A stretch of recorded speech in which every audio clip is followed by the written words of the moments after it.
Welcome to Vinci's Discourse, where the minds of today's most innovative entrepreneurs are unveiled and explored. And my name is Campbell, your guide on this journey into the depths of the entrepreneurial psyche.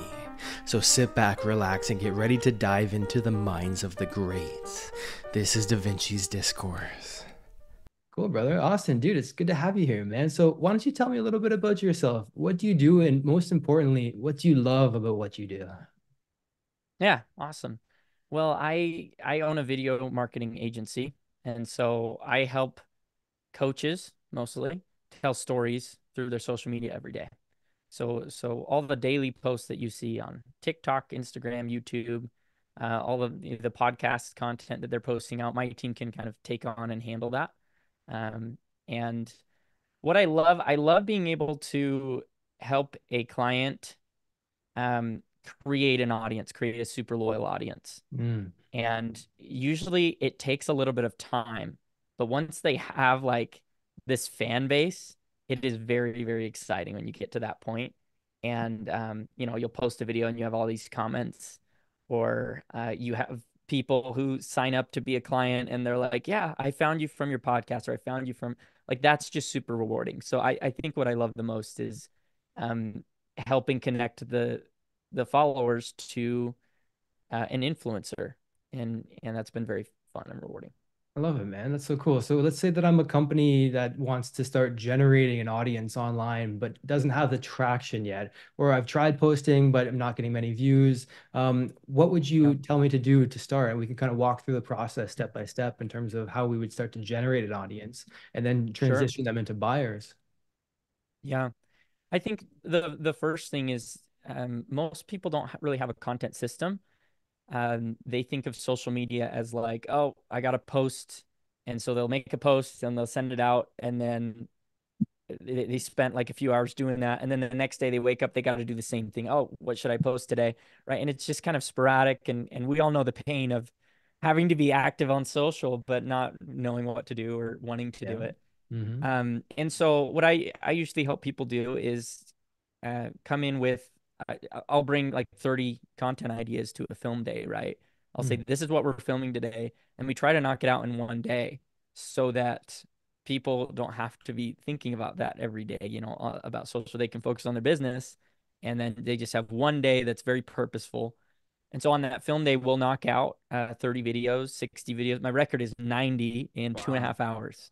No Filming 90 shit. in two and a Okay, half hours. okay. Wow. Yeah, That's it's pretty pumping it fun. out, baby. Yeah. Yeah, so we try to knock it out all in one day, and then if they have the resources, the company will then hire us to do the editing and the posting, and they Yeah. can be hands off from that film day. They can be hands off. If they don't have the resources, then I still would recommend get a system to where you can batch edit.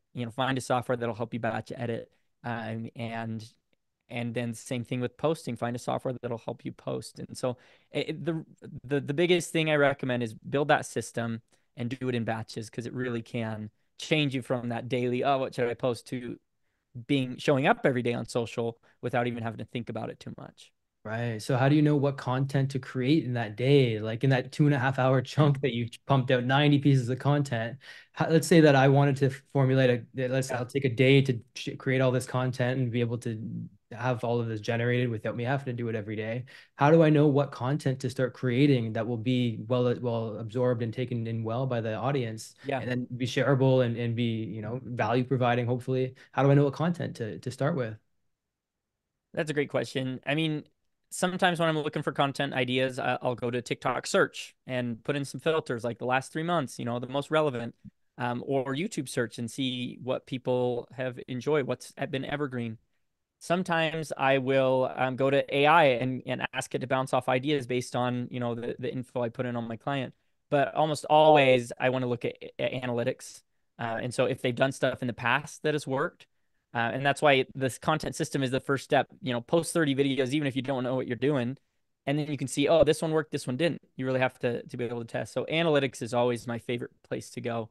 But all it really takes is just an idea. You could be watching a reel and be like, "Oh, I could probably do that for my business," and then write it down. And you really just need that hook, that idea, to be able to make a full video out of that. Mm, okay. So What do you think about going to your competitors, finding out what's worked for them, what's working for them, and be able to model that instead of having your own analytics? You can leverage third-party Yeah, analytics. absolutely. I think with that, the biggest thing is if you're going to competitors in your industry, maybe copy the topics. You can copy even like a hook. You could rephrase a hook and use the hook that worked for them, that first sentence of the video. Um, but I wouldn't probably copy the format of a video because let them do that. But I would copy a format from a video if they're not a competitor. If it's some other, something completely unrelated, you can go and say, oh, that's a really funny skit. I could copy that exact same format and make it specific to my niche.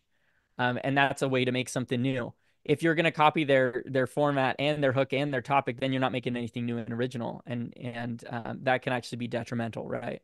And so, yeah, I'm all about borrowing ideas. There's no original ideas on social media. We're all just borrowing, doing our best to be active, and I'm all about that. If you see an idea from my account, steal the hook and change it to your niche. If you see an influencer with a funny skit, copy that format and make it about your niche. I think that's great.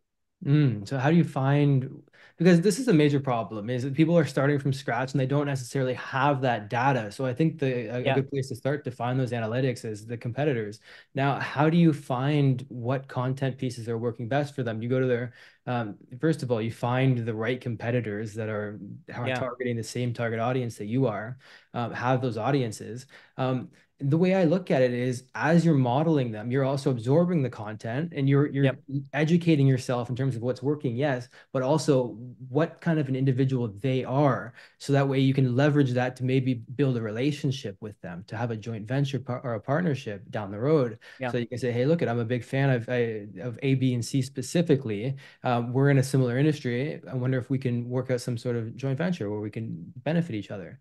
So there's a dual yeah, kind of benefit there, right? You're learning what works as well as getting the education of what you need to know about an individual to connect with them and maybe eventually leverage their audience if they let it happen, right? So that's one way to start generating traffic to it.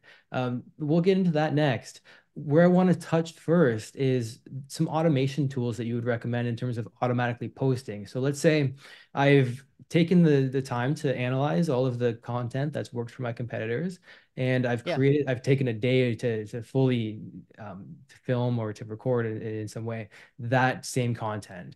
And I mean, yep. content that's based on what's worked in the past, but being changed up for my business. I've got that day done. How do I go about automatically posting this without taking up too much time to all the social media channels? Or what would you Yeah. recommend there? That's a great question. So right now, I just started with Cloud Campaign as my posting tool, and the reason I like it is because I'm an agency, and with agencies, I like to have a specific brand portal that's specific to a client instead of Right. I log into something and I see everyone's social media accounts that I manage. Yeah. I don't see that. I just see I'm logged into this one doctor client, and I can see just his socials, and that's been really great. So there's a million different automation posting tools out there. You can use Later, Planoly, Vista Social, Hootsuite, HubSpot. They all have them. But with video, I like to find one that works with all the platforms. And sometimes you can't post a vertical video on Facebook because they haven't built that integration. So just kind of look at the specs and make sure that you can get your videos out everywhere. Because if you're spending time making the content, you might as well put it everywhere. Right. Is my feeling, What about especially AI, because dude? Oh, sorry, go ahead. I what do you say? interrupted you, especially because what? Just TikTok content style content has done so well that all the other social media platforms have now copied them, Yeah. and it's a type of content that they all accept now. You could be on Pinterest posting a reel, you could be on Instagram posting a reel. It's all the same, and so you might as well, yeah, take advantage of it. No kidding, right? And so how do you leverage AI to maybe take a big piece of content, like a podcast, for example, and split it up into portions so that they can be distributed on all of the reels on the different platforms? Do you use Yeah, AI to automatically create the content or curate it? yeah, that's a really good question. And we all want to use AI, right? Yeah. I would be dying to use the AI tools if they existed. The tools that I use right now don't automate the whole process because they're just not good enough to do that yet. And Right. so what I do is I'll use tools that speed up a certain part of the process and then take it into my editor and finish the job. And so I've used tools like Autopod, which will edit a podcast multiple angles, and that cuts my podcast editing in time, or in half the time it takes to edit that. I'm going this week. I'm experimenting again with Opus Clip. Yeah. You've probably heard of them. They about 6 months ago I used them and it was a terrible experience. I couldn't use anything from them. But I talked to the owners last week at an event, and everything I didn't like, they had changed, and they put in a new feature to where now I can export what Opus finds into Premiere Pro. And so this week I'm going to be working on building a set of operations that my team can use to throw in a podcast, find the clips that are good, take it into Premiere Pro and finish the job. Because it's still, again, it's not very good at the whole automated editing, but it can speed up a part of the process without lowering the quality. And that's the stuff I'm interested in with AI video. Sora came out last week, right? Or at least it was announced, their new version of it. And you've probably seen how good AI video is going to get this year when they actually allow us to have it. I'm interested in using those tools because they're not trying to automate the whole process. They're saving me time in one specific thing, finding B-roll, right? Yeah. So I'm totally going to be using that. But right now, my rule of thumb is don't use AI to automate the whole process, and only use AI if it saves me time without making the quality worse. And that's kind of my rule of thumb. If it's going to make the quality better, but it takes too much time, I'm not interested. And if it makes the quality worse, but it saves me time, I'm not interested. It has to kind of keep the quality where it's at, but save me time. Yeah, see, that's the thing. It's like you can use the AI tools, which it seems like it's saving you time, but if you actually analyze the two times together, it's like, well, yeah, the quality is, let's say you're able to get it the same, but it actually might take you longer with AI because you're there twiddling your thumbs away with the prompts and trying to figure out just the right way to do it. The way I do it is I templatize prompts. So I'll have a prompt that I've worked, maybe at one time it took 2 weeks to write an entire prompt, multiple pages. But once it was ready, it's able to generate copy that's just absolutely stellar. And it's then once you've got the template, then you can start to save time when it comes to implementing it. Do you use templates with your AI? I'm all for that. Like with text-based AI, like I get that there's a learning curve, and I've done the same thing. I spent 45 minutes building a script writer in ChatGPT, and now it can write scripts 80% of as good as I can. And that's great. I just polish them off at the end, and it cuts my script writing time down by 20, 30, 40%. It's great. But with video tools, I think people are looking for something that'll do everything for them right now. And it's just not the same as text-based AI. With a video, and what's cool is this year we're diving into those tools. So right now, a text-based editor will analyze a transcript and say, oh, this part sounded interesting, but they don't look at what is in the frame. They don't look at when people were laughing their heads off at something funny, right? But this year, they're starting to include those features. And so the tools are going to get there. They're not there yet, but they're going to get there with video. And it's going to be awesome to see what they come up with when you can find the human elements and not just the text-based elements. But I'm totally with you with the text-based stuff. Like you can train it. It takes a little bit of time up front, but then it'll save you time in the long run. Yeah, definitely, man. I can't wait to see what happens with the video portion of it. Because I said, I just want to be able to upload a podcast, have already polished, ready to post videos that are just on the reels or on different platforms, for every platform automatically generated from a podcast that was inputted. It's not there yet, but I want it to be there soon because you know how killer that would be. Hell yeah, man. And that's what's cool about generating content now. That's with this podcast, for example, is that'll be able to be utilized when that is available. So I can just bulk upload and be able to generate all of the copy. Have you found a tool that you're able to bulk upload? And because this is the thing, like with Hootsuite, for example, if you wanted to make an Instagram post and schedule it, you'd have to upload it individually and be able to, write the description for it and have that posted at a certain date. But I want a tool that I'm able to upload 365 photos. And futuristically, the AI analyzes the text on each photo, maybe generates the photos first of all, and then creates a relevant caption or relevant description for each photo and automatically posts them all. Even if the quality is at 80%, it would be so killer to have that bulk upload feature. That's really interesting. So right now, I believe the technology is there, but on our user end, we don't have that, right? ChatGPT could probably do that with text. You could probably give it 300 blog articles, but it's coded in a way, and I don't understand any of it, but that it wants to create things and generate things, and it thinks that's what we want. So they built this user face to be like, okay, yeah, give it to you in 5 seconds. When what I really want is, no, take 10 minutes and think True. about it, right? And Yeah, instead, yeah. it's just always going. And so with ChatGPT, you have to realize that that's how they built the tool. It's probably smart enough to do it, but it's not gonna. The tool is just not structured in a way to where I can do that. So I give it one script at a time. I give it revisions, and then I train it on the next one. I train it on the next one. Pretty soon, it's learned all the things, but I have to do it one at a time. I don't know of a tool text based that does that yet, and I don't know of a tool photo based that does that quite yet. But I believe the tech is there. It's just not unlocked for us as users quite yet. Not yet, man. Hopefully soon. Yeah. God damn it. Back in 2016, I was using a program called Follow Liker. It was on Instagram. Okay.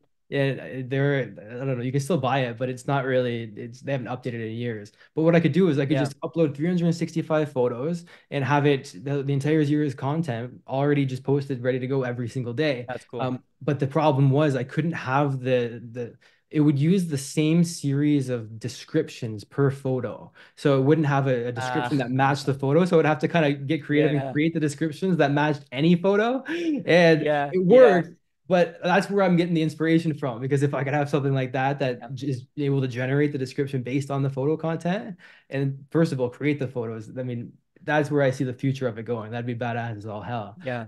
So let's say that I've got the content, I've taken that day, and let's say that I've leveraged one of these tools to be able to schedule out in the future. How do I start generating traffic to start building that audience out? Yeah, that's a great question. I think that's what everyone wants to know is like, when do Yeah, I get traffic? When do I get customers from yeah, social media? And I kind of look at it in two parts. There's the traffic content that gets new people in. You're going to get views, you're going to get followers, and those are good metrics to follow to see, is this working? Do people like it? Are we getting engagement? That type of thing. And then there's the actual conversion step where, like, when do they go from being a follower to, becoming a client or becoming a yeah, customer type of thing. For most of my clients have a personal brand, whether they're doctors or a coach or, a course creator. They have some sort of a personal brand, right? And they have both long form and short form. Short form content is going to bring those views, those followers, those new faces in a lot better than long form. But the podcast content, the video, the YouTube long form videos, those are going to be the pieces of content that really convert them into loyal followers. So it's yeah, almost two separate parts of the equation that you're looking at here. And so how long is it going to take? Well, how long does it take to get 100 podcast listeners? How long does it take to get 1,000 podcast listeners? That's kind of what you want to think about for the actual conversions. If you're just looking at traffic, uh, you can probably in the first month, if you're experimenting every day, you can probably start to see what strategy is working and which one isn't, and be able to pivot so the next month is better. So it's almost immediate with short form. Within a matter of weeks and months, mm, you can find mm, that out. But again, you're not going to have instant loyalty, even if you have yeah, instant followers. You're not going to have instant conversions. And so you're looking at two parts of the equation, the followers. And then with long form, I would say 3 to 6 months at the minimum to really start to see it work. And then, I mean, if you do something for 18, 24 months, you're going to have a killer lead flow through organic if you're really dedicating that much time to it. And so it does take a few years to get a YouTube channel up and running. Like, there's no doubt about it. But once it's up and running, it's like the golden goose. And so, yeah, that's what I would say. It depends on your goals, and it depends on which part of the equation you're looking at. right. So what I wonder is how you transition the people from the short form content, which is easier to start generating traffic immediately, to the Yeah, long form content so that you can have both. You're getting your cake and you're eating it too, because you're getting the loyalty yeah. for the long form while also generating the traffic for the short term. How do I make the transition between the two? That's a great question. So right now, if people don't have long form, the step is to start it, right? A lot of people will post just shorts, and then they're like, "Oh, I'm not getting any business and I'm not getting any." Right. So send them to something that's free, that's long form, that's going to give them more value based on the value they've already liked. And that's easy to do. If you're posting a clip from a podcast, I've got my phone off to the side filming me. I'm going to take a 30-second clip of this and probably post it as a short later this month. Yeah. And so that we'll direct them to the full podcast episode, which they'll listen to, get the value from. And then, so step one is creating both long form and short form content. And then step two is probably, just diverting it, repurposing it so they know you have a podcast. If it's free and they're liking your shorts, they're going to like your long form. Mm. That's an interesting point. So you're actually recording the podcast from your phone that you've got right now. So you've got it on a tripod or whatever. You're recording it vertically for the shorts, ready to be posted like that. Yeah, I'm recording my screen here with my camera and as well as my phone, depending on how I want to repurpose it later. Yeah. Interesting, Just man. my side. I'm not I should recording be, you. Yeah. I should be doing that, man. I should be having a little tripod up so I can get both. What I'm Yeah. doing is just waiting for the AI to come out so that I can have it automatically spliced so it's down the middle, have it vertical based on the horizontal video that we're running now. Totally. Yeah, that's cool as hell, man. I like that. So when it comes to taking people from the video, let's say you've got people watching the long form content, how do you get them to actually become customers into your sales funnel? Where do you move them, and what tool do you use? What lead magnets do you find work the best in terms of bringing people from the long form content to an offer of some sort? Hey, I hope you're enjoying the podcast, and I want to let you know that I've got a free book that you can get if you want to tap into more of these resources, and you can get that for free at kylesbook.com. Back to the podcast. That's a great question. So with long form, it's a lot easier. It's like if people are sitting with you for 45 minutes, there's a level of trust there that's a lot, especially if every week they're showing up for your podcast or whatever. Like there's a level of trust there. And so if you give anything helpful, there's a link down in the description, 20% off, like stuff like that just works really well on YouTube, on podcasts. I'm a part of a mastermind right now. I'm paying $500 a month to be a part of a mastermind. And I signed up for that based on a podcast episode, right? Because I'd been sitting with him for several months, for a whole year, listen to the podcast. And then he's like, I got a mastermind. Yeah, I need this right now. And I'll go and buy that thing. I'm never going to do that from watching a short. Yeah, sure. Right. And so it just the length of time just makes it easy. You can subtle sell and just say, hey, if you're interested or if you have these needs, go check out my website. Or if you have a launch or a course launch or something, you can hard sell it too. And I think either way, you kind of experiment with what works for your niche. But the most important thing is making your podcast focused on what people want to hear, what they want to listen to, their pain points. And that's, I think, the hardest part of the battle, not making it about you, but making it about what they need. Right. So how do you know what content it's back to the first question, but it's really crucial that we get this right. How do you know, going back to the analytics, like we said, right? How do we know what content to start generating so that it's going to be well received by the audience? And so the way you could do that is, but people are lazy, man. It's a pain in the ass, really, to go find the competitors, find what worked for them, the top viewed videos, and then be able to make content, especially in podcast format, because you never really know where the podcasts are going to go, at least the way that I do them, which I love because it's so organic. You never know where you're going to go. But how do you know how to really get that title that's going to get clicks when you do post that content? That's a great question. So there's a few tools. I mean, if you're doing YouTube, there's a tool called vidIQ, which is really awesome for YouTube, and it does have some AI tools in there where if you're like, here's what my video is about, it'll give you some title ideas. Or you can build a chat bot in ChatGPT, train it to do really good, really good titles. I think titles matter more for YouTube long form, and for podcasts don't really matter at all for shorts because people just scroll into your video, right? They're not like going out and finding it really. But yeah, you wanna keep it short. 7 characters or shorter. I think you're gonna find more success with a title. It's interesting. 7 characters, damn, man, that's a short title. You need 7 words, right? 7 well, I'm talking about YouTube. Yeah, I guess with a podcast, I don't know. I really don't know. No, 7 words is good. You said 7 characters. I was thinking, damn, man. Oh, no, yeah, 7 words. Picture what that would look like. 7 characters. 7 characters. Yeah, it's a challenge. No, 7 words. That's funny. I think I heard Sean Connell. He's the guy, he runs Think Media. I heard him last week speak, and he was talking about how you can use numbers in weird ways, and some of his best videos have done that. So instead of saying like $100,000 in 1 week, if that's not interesting enough, you could say like, I make $239 every hour or something, right? And you kind of divide it up into weird chunks of numbers, and he's found a lot more clicks that way, which I think was interesting. And then focusing on the pain. Like I have a client who's he's a psychiatrist, and the videos that do the best are the ones that really speak to the pain people are feeling when they're trying to find the solution, right? And so rather than a positive title, it's like a negative title, like avoid these mistakes, right? People would rather avoid the pain Yeah. than get the thing, right? It's that whole.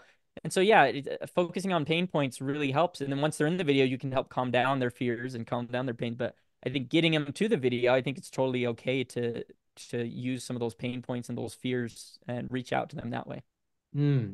All right. So when it comes to the actual posting of the content, do you have a schedule that you follow for long term and short term? I mean, what kind of a Yeah, posting schedule should we follow? there's not like a secret sauce. I think it's as much content as you can possibly do. Hmm. So if you can afford to post a video a day for shorts, I think that's great. I probably wouldn't do more than that because that's a lot of energy to do more than that when you could start working on your long form. My most profitable clients are probably posting shorts every day and then a long form 3 times a week. Some of that's a podcast, some of that's a YouTube video. But yeah, once a week podcast, once a day shorts, that's a pretty awesome strategy. If you can afford it, right? But it's like as much as you can afford. If you can, if you're a big company and you're like, yeah, we really need to get this organic up and running in a year instead of in 3 years, then post every day long form. Post 3 times a week short podcasts, and you can kind of hack it. I had clients a couple years ago who were in crypto right when the hype was like happening. So it was like the end of the crypto bubble, right? And they really needed to grow really fast so they could get an investor before the crash, right? Because then they would be able to last through this season where the markets were down. And so they were like, we're going to post 3 times a day. And at that time, it was working really well at TikTok. Like you could grow even faster. And so we did 3 times a day every day for like 3 months. And that's like 90 pieces of content in a month. That's a lot, right? But they could afford it and it was working. It was worth it. And so why not sprint if you can, right? Hmm. What's your ideal client?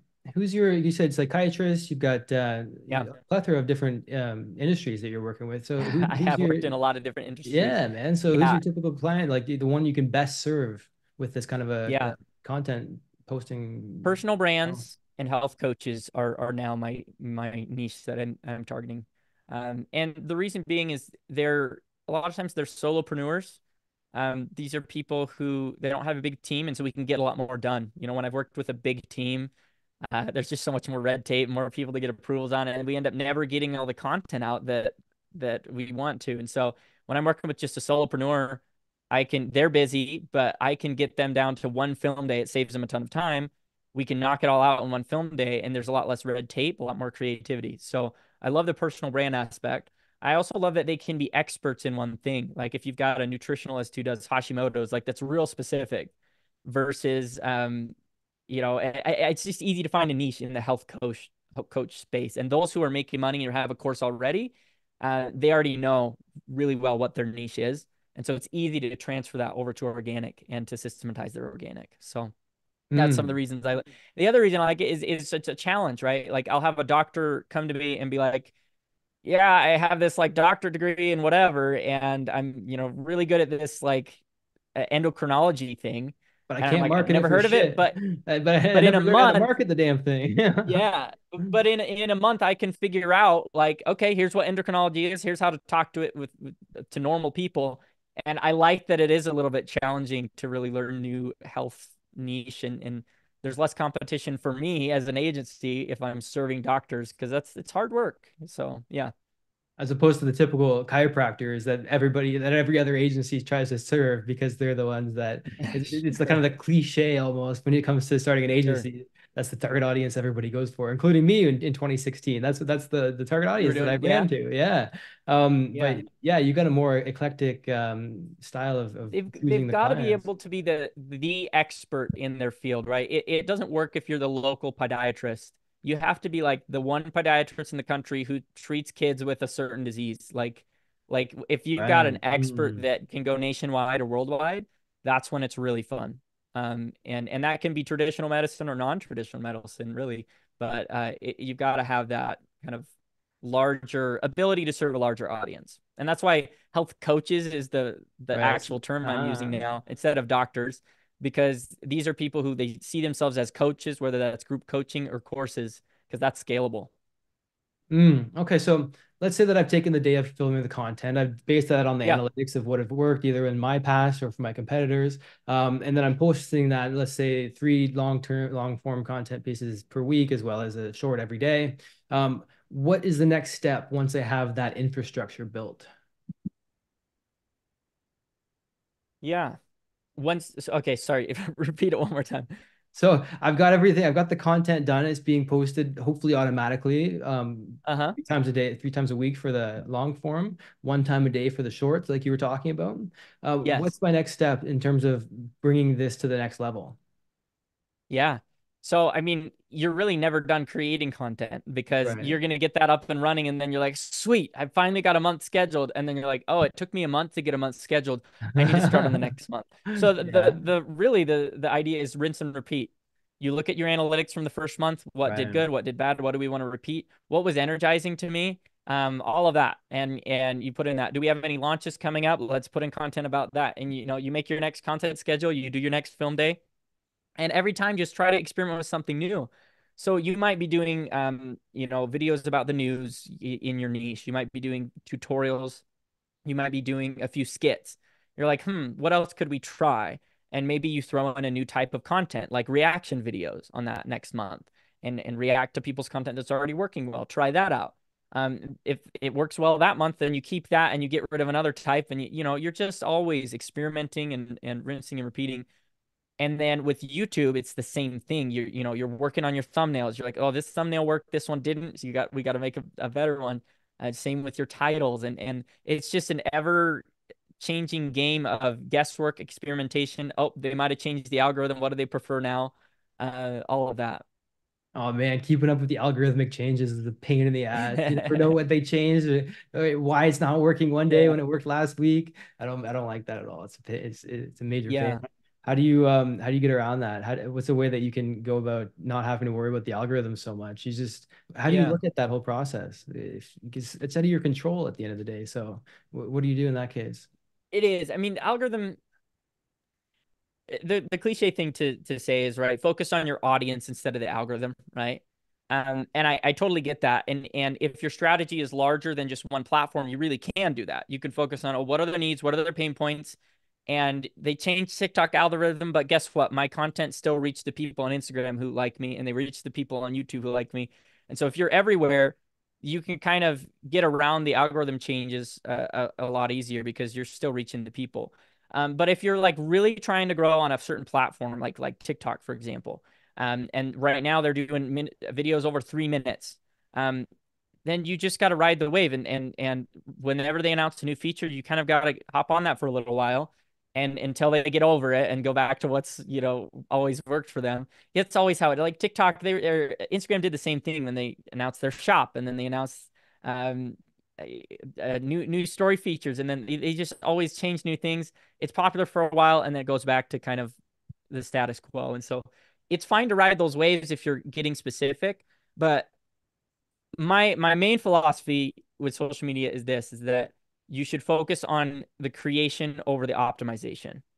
And so I'm focusing on creating a new piece of content that I can share with the world, because that takes a lot of time and energy. And I'd rather focus my time and energy on creating a new piece of content than on, oh, what SEO keywords can I use on YouTube to hack their new algorithm change? Or, oh, how can I advance myself on only TikTok? I'd rather speak to my audience and get it out on every platform and not optimize for any platform. Hmm. I think that's a better approach.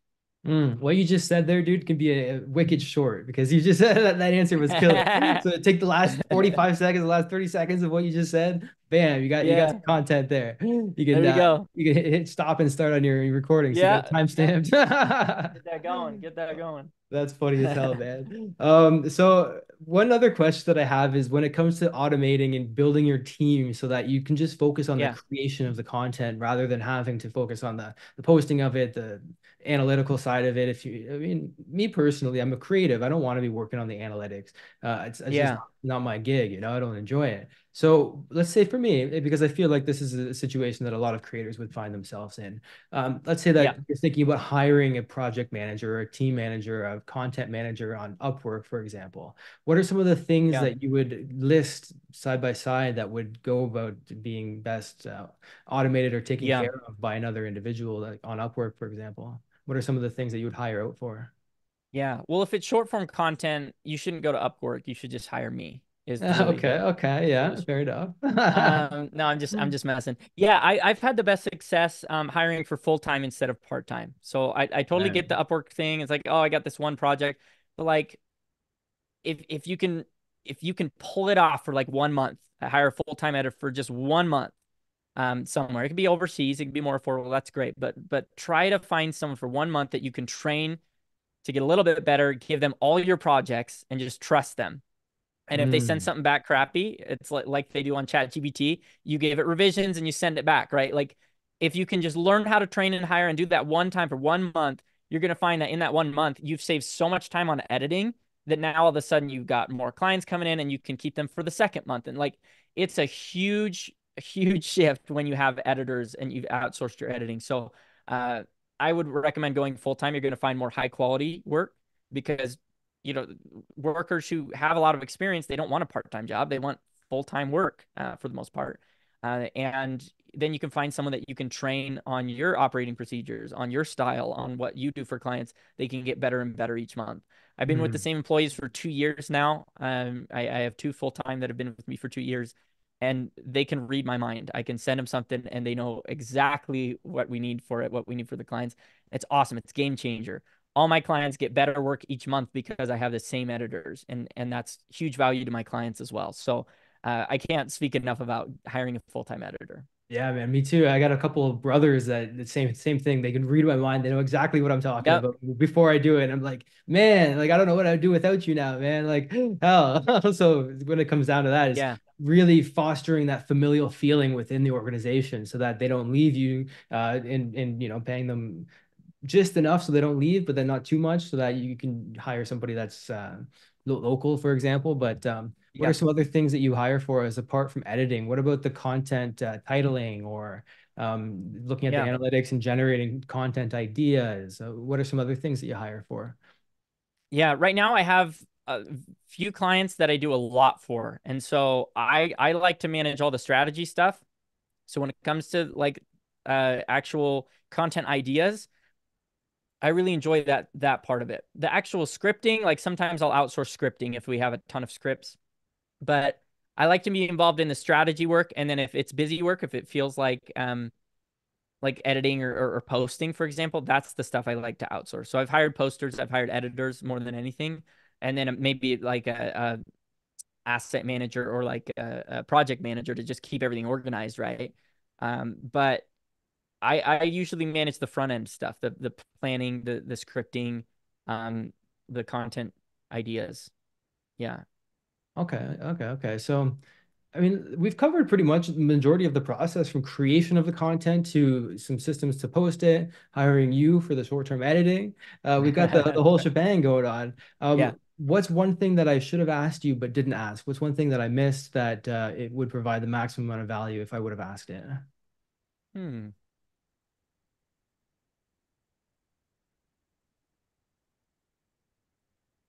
Yeah, you asked about lead magnets and I didn't touch on that. Okay. Um, Yeah. and I think that would be valuable to kind of touch on because any social media strategy, any podcast, like it's great to put the content out there, but ultimately you want them to become a paying Of customer, course. right? Yeah.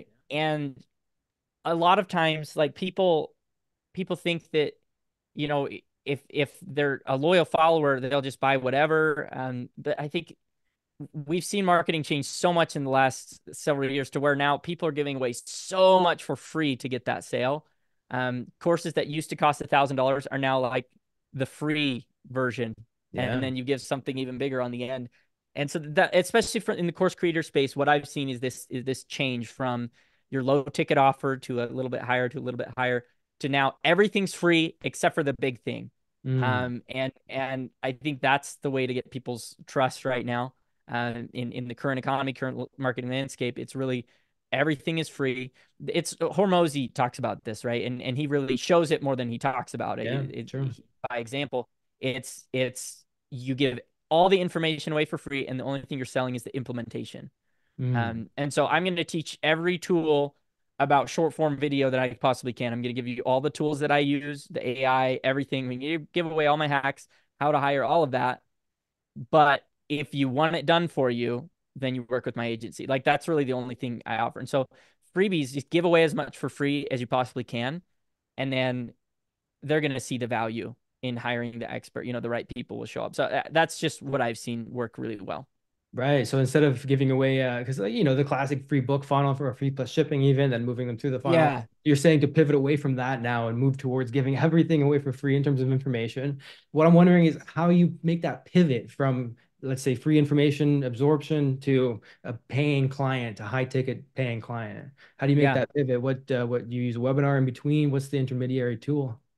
Yeah, for me, I use like PDF downloads I've experimented with, and then I mean the sales call is what I want, right? I want them to Right. get on that call. And so if it's a free sales call, then like you're likely to get signups when you've given all that stuff away for free. Yeah. And sometimes even from a short, I'll have people hop over. Like my funnel is not a good example because every marketer is good at what they're doing for their clients, but they suck at doing it for themselves, right? Probably those kids I've had no done shoes. Maybe that's the way it yeah, yeah. works. Yeah, it's funny, man. Yeah, I've It's done true. I've done short form and I don't have my own long form set up yet. And so for me, I'll get people coming in from a sales call from short form, they'll get my PDF or whatever, and then they'll sign up for a sales call because they want the help. And they know if I'm the one giving away the information, I'm the one who knows how to do it for them. Yeah. And so that's kind of yeah. What about webinars? Have you experimented with that as a transitional or that pivot moment, so you can Yeah, automate the sales process? webinars are tough, and now we're moving into like course and ads space too, because a lot of funnels will go from like if you're running ads, it usually goes to a webinar or to a low ticket offer or something. And just from what I've seen and my ads guy who I've talked to, I think that space is changing as well. Like the webinars are it's harder to have a high converting webinar nowadays. Like shorter is better than longer, which is weird. It depends on the space and you got to experiment. But I think a lot of the funnels I've seen, a shorter VSL, video sales letter, works a lot better than a long webinar where you hard sell them at the end, like Russell Brunson style. Like that stuff isn't working quite so much. And again, if your funnel's up and running and it's working great, then you're like rolling your eyes at me right now. But Hmm. launching a new funnel, I think, is tough, and people are used to seeing the same old webinar script, and I think we're moving away from that. Interesting, man. So you're saying VSL, like free content, build that trust, build the authority, build that reciprocity up, and then move them to a VSL, which sends them to a phone call? Or because I mean, it's hard to sell a high ticket product with a VSL, right? Usually it's, lower tier with a VSL. So you Yeah, build well, a high it through ticket the product, you're phone? gonna have to sell them on the phone anyway, right? Yeah, And so you can maybe. try Yeah. you can try the webinar and you can try the VSL and kind of see what works, but I haven't seen a magic webinar script that's still working right now. Is I guess is my point is that like that whole Russell Brunson model is kind of we're experimenting with new stuff. I think the whole what was it, the Russell Brunson conference that they do? It's like the ClickFunnels something. I forget what they call that conference. But my buddies came back from it and they were like the whole time all they were talking about was Mifkeys, which is called the most valuable gift ever or something like that. Where Right. you're is that what it's called? I forget. Anyway, it's where you're just giving away free stuff throughout the whole funnel. And so, even the old Russell Brunson model, they're moving away from like all these micro payments and like upselling this, upselling that, and they're moving toward free everything and give them away this, give them away this, give them away that. And yeah, I think that's what we're seeing. It still comes down to the making the sale, that pivot from free value to paying client. But I think you got a great point, which is you're providing value in a way that other people aren't. You're providing that Yeah. content, and you're at the same time, kind of as a byproduct, proving your expertise in the industry Yeah. by being the one that provides the free content. And then by the time they get on the sales call, if that's the way that you want to sell them, they are already looking up to you. They've already got that trust for you. And the reciprocity Yeah. bias, I mean, there's all sorts of things that go into the psychological aspect of how they look at you Yeah. when they're on the call with you by the time that they've absorbed all your content. So the closing rates skyrocket, and it becomes hopefully more of an order taking process than it does a sales process because they trust Yeah. you already. And yeah, man, I love I it. mean, and with content, you've been able to kind of they're warm by now, right? Right. Yeah. You don't have to have a sales rep on the phone with them for very long Yeah. because you've already talked to them in that short and talked to them in that long, and they've been following Exactly. you for months or whatever. Like, Yeah. so especially with video content, like people will show up to a call, I've never met them, and they like trust me a ton, and they're having a conversation with me like, oh yeah, I saw that thing you said the other day. And it's like, never talked to you, but the content is a great way to kind of warm them to that. And especially, I mean, we're talking about, for me, I'm a service-based industry, business where what I offer is the actual doing it for you. And so it doesn't make sense for me to sell a $27 book when I really just want them to pay my agency. Like that's not gonna make much of a difference. So I'd rather give it away for free. They trust me more now, and then they're more likely to buy. Yeah, damn right, man. I think you just said it all. I think we walked through most of the process from content creation to posting to building that audience up. And what about Sure. timelines? We'll leave it with this. How long would you expect to wait until, let's say, you're posting on YouTube, the long form content 3 times a week? How Yeah. long would it take to start to build that momentum up? Because you got to be patient, right? You Yeah. said 3 years or something in terms of the YouTube channel. Yeah. What should you expect in terms of milestones mixed with time? I think in 6 months, you can really start to make a dent and see what's working, what's not. You start to get your followers and you start to get a little bit of traction. Um, it's going to take a lot of time on YouTube, right? YouTube is Yeah. probably the hardest of all the platforms we're talking about, and it depends on your niche. I have a psychiatrist. I've mentioned him a couple of times. He's my favorite client right now because he's making a I lot of can money. tell. Yeah, he's my favorite. He's making a lot of money. So he last January, so over a year now, he started posting Zoom calls, like Zoom call podcasts up on YouTube. Really lame thumbnails, but the niche was so specific and the need was there. No one else was making content on YouTube that like his engagement was great. Even when he had 500 followers, he had like, 10 comments or whatever. Like, okay, this is going to work at scale if people are really loving this. And so in March is when I hopped on board and we started doing shorts every day on every platform, as well as long form and posting it as a podcast. So we kind of scaled up the organic to being everywhere. And within 4 or 5 months, he quit like 3 other full-time jobs that he was working, which he was crazy. And he was making this 60K a month from leads from just organic.